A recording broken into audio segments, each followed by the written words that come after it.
మాట్లాడుకుంటా నేనన్నా 2014లో గెలిచిన వాళ్ళు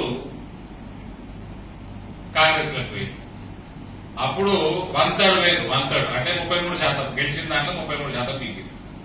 21 గెలిచి 7 పోయినట్టున్నారు. 2018లో 2/3 66% పోయింది. 18 గెలిచి 12 మంది పీకింది. 2023లో గెలిస్తే 103% పీకేటట్టున్నారని చెప్పిన. ఎట్లా మీరు బీజేపీ బీఆర్ఎస్ ఒకటి ఎట్లా అంటారు? కాంగ్రెస్ పార్టీని గెలిపిస్తే 6 టీఆర్ఎస్ లకు పోయే, ఎటే టీఆర్ఎస్ కేసినా కాంగ్రెస్ కేసినా ఓటు టీఆర్ఎస్ కే పోతుంది. ఏం గ్యారెంటీ ఏమి ఇస్తావు? గెలిచిన వాళ్ళని పక్కకు పడే, ఓడిపోయిన వాళ్ళు కూడా ఎలక్షన్ పోలింగ్ డేట్ కంటే 4 రోజులు 5 రోజుల ముందర కేసీఆర్ సంచులు పంపుతాడు. సంచులు తీసుకొని ఇంట్లో పెట్టుకోవాలి. అటు కొడైకెనాలో మౌంట్ ఆబువో ఊటీయో షిమ్లానో వికాలి కార్యకర్తలు అయోమయం పడాలి. కార్యకర్తలు ఇది కాంగ్రెస్ క్యాండిడేట్ 2018లో నేను కల్లారా చూసిన. ఓడిపోయినోడు టీఆర్ఎస్ లకు పోయబట్టే, గెలిచినోడు బీఆర్ఎస్ లకు పోబట్టే. మరి ఏంద్రా భయ్ గ్యారెంటీ ఏంది అన్న అంటే, లే 60 సీట్లు దాటితే ఇక ఓడట అంటే 60 సీట్లు దాటకపోతే పోవాలన్నట్టు కదా. అది నాయన సోదరులారా, గవర్నమెంట్ తప్పు పనులు చేస్తే అది ప్రజల ముందర ఉంచుంది. లుచ్చ రాజకీయాలు చేయకూడదు. పార్టీలని ఏ పార్టీని పండబెట్టాలి, ఏ పార్టీని లేపాలి, అది తెలంగాణ సమాజం పని, యూట్యూబ్ ఛానళ్ల పని కాదు. ఇది రియల్ జర్నలిజం. ఇక లేదు మనం గులాబీ జర్నలిజం చేద్దాము, మనము కాంగ్రెస్ అధ్యక్షుడు టీడీపీ కార్యకర్త రేవంత్ రెడ్డి పచ్చ రాజకీయం చేద్దాము అంటే అది వేరే విషయం. అది మీ ఇష్టం, మీ క్రెడిబిలిటీ దక్కుతుంది. మీ వెల్విషర్గా చెప్తున్నా, జర్నలిజం చేయండి. కాంగ్రెస్ లేస్తున్నారు వాటిని నాకంటే కదా చాలా మంది కాంగ్రెస్ లేస్తే మేము మండబెట్టు మాకు వస్తుంది లేదా నా నియోజకవర్గం మొత్తం కాంగ్రెస్ మండుకోలేదు.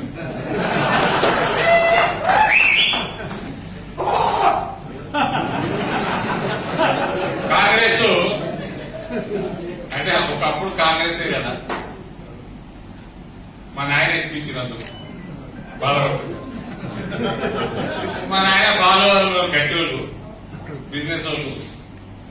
ఇప్పుడు అంతా మోడీ అంటారు. కానీ ఈ లోపల ఉంటుంది కదా, 30 ఏళ్ళు 20 ఏళ్ళు 40 ఏళ్ళు పనిచేసి వచ్చిన పార్టీలో ఒక బిజినెస్ ఆయన ఉండదు. అది ఆయన నేను అది వీడియో బయట పెట్టుకుంటే మొత్తుకుంటాడు. మేము కాంగ్రెస్ ఉంటాం, అని ఓటు నీకు వెళ్తాం, మా దండాలు నడవాలి. ఆ టీఆర్ఎస్ ఎమ్మెల్యేకి అప్పుడప్పుడు పుష్ప కూర్చొని చదువుతాం. ఓట్లు నీకు వెళ్తాము, మేము వెళ్ళిస్తాము, మోడీ కోసం వెళ్తాము. కానీ మేము పార్టీ మాత్రం మనం కాంగ్రెస్ లో ఉంటామని. ఏంటి కన్నా ఏం పని లేదు, ఏ మీటింగ్ పెట్టరు, మంచిగా దండ చేసుకుంటాము. దండ చేసుకుని ఫుల్ టైం దొరుకుతున్నది. మీ నాయన ఉన్నప్పట్లేక లేదు, అటూరుకు ఇటూరుకు ఏ టూరుకు లేదు. మంచిగా పొద్దున ఆఫీస్ పోతున్నాము, సాయంత్రానికి మస్తు పైసలు సంపాదించుకుంటున్నాము. हम कुछ हमारे घर वाले कुछ, हम कांग्रेस पार्टी में रहते, कोई काम नहीं है उधर. అది సర్కార్లకు వచ్చేది లేదు, అది లేచేది లేదు. మేము వ్యాపారం మాది మంచిగా ఫ్లరిష్ అవుతా ఉన్నది, ముందుకు పోతా ఉన్నది అని చెప్పాను. కరెక్టే కదా, సంతోషంగా ఉండదు. నీ ఆశీర్వాదం ఓడికుంటే సాల్మా. మళ్ళా కరడు గట్టుల కాషాయవాది లోపలికెళ్ళి రామభక్తుడు జై శ్రీరామ్ అనేటోడు.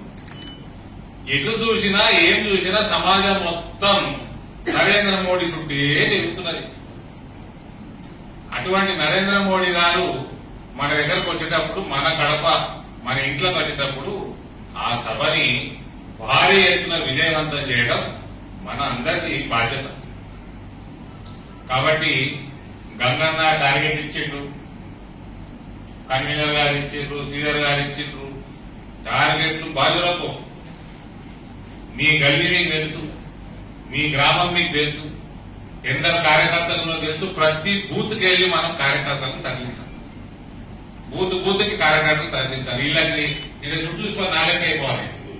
ఇన్ని బండ్లు పంపి అన్ని బండ్లు పంపి సరిపోతలేవు, పంపించినవి సరిపోతలేవు అని గంగాన చుట్టూ కూడా చూసుకోవాలి. నాకు కూర్చోకూడదు అంటే మీకు శాతం కాదు.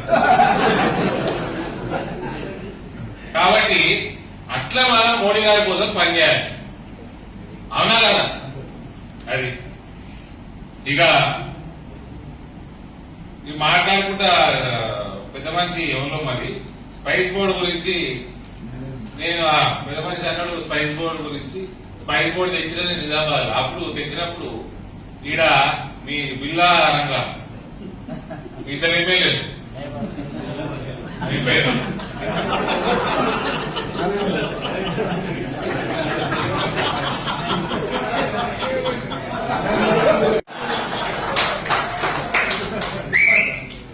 వీళ్ళిద్దరు మళ్ళా ఇలా కరీంనగర్ ఎంపీ ఉండే ఆయన వినోద్రావు, అంతకుముందు వరంగల్ ఎంపీ కూడా ఉండే వినోద్ కాబట్టి ముందు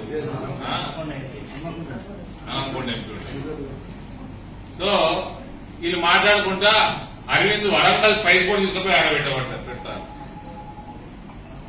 అదే చాతగాని దద్దమ్మల్లారా, స్పైస్ బోర్డు నుంచి తెలంగాణకి ఎన్నడి రాని బడ్జెట్, మొత్తం తెలంగాణకి రాని బడ్జెట్ నేను నా జిల్లా రైతు, నా నియోజకవర్గ రైతుల కోసం 30 కోట్ల రూపాయలు తీసుకొచ్చిన. వరంగల్ ఇది మిర్చి కోసం ఉన్నది, ఆడ పసుపు కోసం పెట్టింది. ఇది కేసీఆర్ కింద పనిచేస్తే గిసుండే ఐడియాలు వస్తాయి. ఇక్కడ అక్కడ గది అందరు సర్క్యులేట్ చేయాలి. ఒకటే ఎమ్మెల్సీ 10 మందికి ఇస్తా అంటే అందరూ జాయిన్ చేసుకుంటాడు, గాయ పెట్టారు, తలుపు వేసుకుంటాడు, లోపల పని చేస్తారు. ఈ 10 మంది బయట దాన్ని ఎవరు కొట్టుకుంటూ ఉండాలి. మంది ఎత్తాడు 9 సంవత్సరాలు అయినా ప్రభుత్వానికి 10 సంవత్సరాలు అయిందని చెప్తున్నాడు. దశాబ్ది ఉత్సవాలు అరే చిన్నప్పుడు చిరంజీవి సినిమా చూస్తాను పోతుంటున్నా. 50 రోజులు అయిపోయాక గోల్డెన్ జూబ్లీ సెలబ్రేషన్ అంటుండే, 75 రోజులు అయిపోయాక డైమండ్ జూబ్లీ అంటుండే, 100 రోజులు అయిపోయినాక ప్లాటినం జూబ్లీ అని చిరంజీవి పోస్టర్లకి పాలు పోతున్నారు, పూలు పోతున్నారు, అన్ని పూలు ఎదురు అన్ని ఎదురు. 50 రోజులు అయిపోయినా ఎదురు. ఈయన 10 సంవత్సరాలు రాలేదు. దశాబ్దం 9 సంవత్సరాలు అంటే నేను బాగా ఆలోచన చేసిన. అంటే 70,000 పుస్తకాలు చదువుకోవడానికి 20,000 రాలి, 70,000 పుస్తకాలు చదువుకున్నవాడికి 9, 10 దశాబ్ది దేరంటారు, 9 సంవత్సరాలు తెలకుండా ఎట్లుంటది అని నేను బాగా ఆలోచన చేస్తే ఈయన ముక్కట సంవత్సరం ముందర వదిలారు. ఆయన ముక్క ఎక్కడైనా 10వ సంవత్సరానికి ఇంత పొద్దుగా ఉన్నది కదా, ఉండొచ్చు అనుకొని వదిలేసిన. తీసుకుంటే ముఖ్యమంత్రి ఉన్నాయా మనం. ఈడ ఆయన కొడుకు ఉన్నాడు, కోచ్ ఫ్యాక్టరీ రేపు ఫౌండేషన్ స్టోర్ మారుతుంది. ఎందుకు వస్తున్నా 9 ఏళ్ళ అయినాక ఫౌండేషన్ స్టోర్ 3,000 మంది వరంగల్ చుట్టుపక్కల ప్రాంతాల యువతకి ఉద్యోగాలు వస్తాయి. జాగా ఇయ్యాడు, ఇచ్చే జాగా కంటే తగ్గ జాగా ఇస్తాడు, అందులో లిటిగేషన్లు ఉన్న జాగా ఇస్తాడు. అవన్నీ క్లియర్ చేయాలంటే 9 ఏళ్ళు పట్టింది. కాగానే వచ్చి ఫౌండేషన్ స్టోన్ వేసి ఇప్పటికే రెడీ అయిపోయి ఇప్పటికే 3,000 కుటుంబాలకి జీతాలు వచ్చు. ప్రతి నెల 100 వ్యాన్లు తయారైతాయి. అది అతి త్వరలో రానున్న కాలంలో 200 వ్యాన్లు తయారయ్యే కెపాసిటీ మనకి ఇక్కడికి వస్తున్నది. నరేంద్ర మోడీ 18 గంటలు పనిచేస్తున్నట్టే గిదేనా పోయి మీకు జారీ నీకే 9 ఏళ్ళు పట్టింది. మీ అయ్య లెక్క ప్రకారం 10 ఏళ్ళు పట్టింది. టెక్స్టైల్ పార్క్, దేశంలో కొన్ని టెక్స్టైల్ పార్కులు ఇస్తే ఈ వరంగల్ ప్రాంతం యొక్క దీని మీద ఉన్న ప్రేమ కొద్దీ ఇక్కడ అలాట్ చేస్తే కేసీఆర్ సంతకం పెడతలేడు. ఎంఐయు ఏంటికి పెడతలేడు అంటే నరేంద్ర మోడీకి పేరు వస్తుంది, వేరే జాగాలన్నీ స్టార్ట్ అయిపోతుంది. ఇక్కడ ఏంటికి నరేంద్ర మోడీకి పేరు వస్తుంది, బీజేపీకి పేరు వస్తుంది, రావద్దు. ఇది కేసీఆర్ రాజకీయం ఇది. అంటే మనిషికి ఏమన్నా మెదడుకి ఏమన్నా బీమారు ఉన్నదా, ఏదన్నా రోగం ఉన్నదా? ఇల్లు కట్టుకుంటుంది, గరీబులకు పైసలు ఇస్తామంటే తెచ్చుకోడు. 5 లక్షలు పెట్టి ప్రతి సంవత్సరం ఇలా చేస్తామంటే తెచ్చుకోడు. కోచ్ ఫ్యాక్టరీ పెడతామంటే జాబ్ ఇయ్యాడు. టెక్స్టైల్ పార్క్ పెడతామంటే ఎంఓయూ చేయడు. ఈ రాష్ట్రానికి అతిపెద్ద దరిద్రం పట్టిందంటే కల్వకుంట్ల కుటుంబం పట్టింది. ఆ ఇందూరు ప్రజల ఈ దరిద్రము వదలాలని ఈ కుటుంబాన్ని ఓడించొచ్చు, ఓడించి రుజువు చేసిన ప్రాంతం ఇందూరు ప్రాంతం. ఇవాళ ఈ కాకతీయుల ప్రాంతం 8వ తారీఖు నరేంద్ర మోడీ గారి సభ భారీ ఎత్తున సక్సెస్ చేసి ఏ పార్టీ వాడుకున్నదో ఏ పార్టీ చేస్తున్నదో చూపెట్టాలి, నిరూపించాలి. అది ఆ సభ మొత్తంలో ఏ నియోజకవర్గం కంటే ఎక్క జనం వస్తారండి? వర్ధనపేటకి వస్తారు కదా, పక్కా కదా. ఇక ఇవన్నీ మన ప్రాంతం యొక్క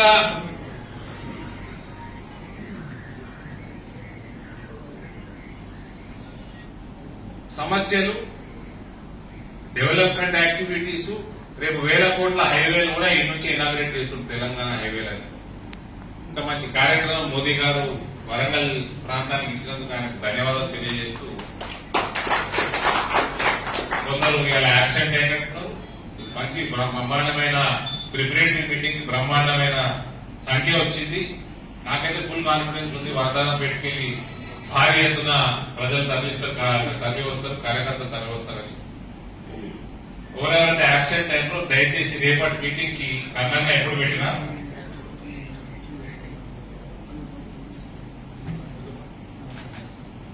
రేపు పొద్దున 9 o'clock ఎల్లుండి అది మీటింగ్. రేపు ప్రిపరేటరీ మీటింగ్ మళ్ళీ ఇది అయినాక. సో ఎవరైతే రాలేదు వాళ్ళకి దయచేసి ఫోన్లు కొట్టి రమ్మని చెప్పాల్సిందిగా కోరుతా ఉన్నా. మంచి ప్రిపరేటరీ మీటింగ్ చేసుకుని రేపు ఎక్కడో అక్కడ ఫీల్డ్లకు పోతే నేను కూడా రేపు మండలాలు తిరుగుతాను. మండల ఇన్ఛార్జీలు, మండల ప్రెసిడెంట్లు వీళ్ళందరూ కూడా ఫోన్ నెంబర్లు ఉంటే ఎక్కడెక్కడికి వస్తామో ఫోన్ చేసుకుని వస్తాము. దయచేసి అక్కడ ప్రిపరేషన్స్ కూడా చూస్తాము. ఏమన్నా అవకతవకలు ఉంటే తెలియజేయండి, కోఆర్డినేట్ చేస్తాము. అన్నిటికంటే ఫైనల్ గా మనమందరం కూడా మన ప్రాంత ప్రజలకు తెలియజేయాల్సింది, రానున్న పార్లమెంట్ సభ మన సెషన్ లా నరేంద్ర మోడీ గారు ప్రధానమంత్రి అయినాక ఆర్టికల్ 370 తీసి బయటపడేసింది. కశ్మీర్ ని భారతదేశం అంతర్భాగంలో తీసుకురావడం జరిగింది. మనమందరం ఈ లోక్సభ ఎన్నికల కంటే ముందే అయోధ్యల బ్రహ్మాండమైన రామ మందిర దర్శనానికి మనం అందరం పోతాం.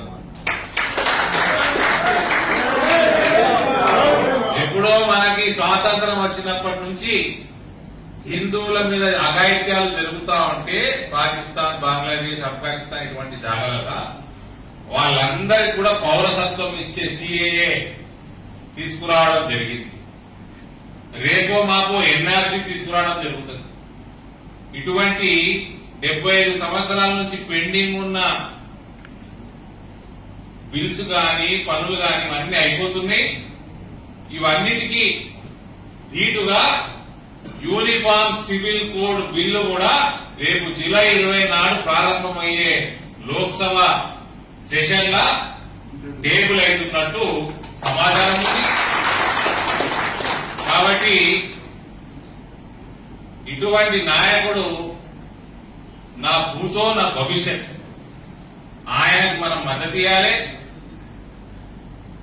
మనము 8వ తారీఖు నుంచి తెలంగాణ అసెంబ్లీ ఎన్నికల సైరను కాకతీయుల గడ్డ మీదకి వెళ్లి మోగించాలి. కాబట్టి ఫస్ట్ క్లాస్ మీటింగ్ అయింది. నాకైతే టోటల్ కాన్ఫిడెన్స్ బాధారపేట నుంచి పెద్ద ఎత్తున భారీ సంఖ్యలో వస్తారు మన ప్రజలందరినీ. ఇక సెలవు తీసుకుంటాను. మళ్ళా ఈ మీటింగ్ అయిపోయినాక గంగాన కూడా మీటింగ్ తీసుకుంటాడు. మళ్ళా మనం కలుద్దాం, రేపు మండలాల్లో కూడా కలుద్దాం. Thank you.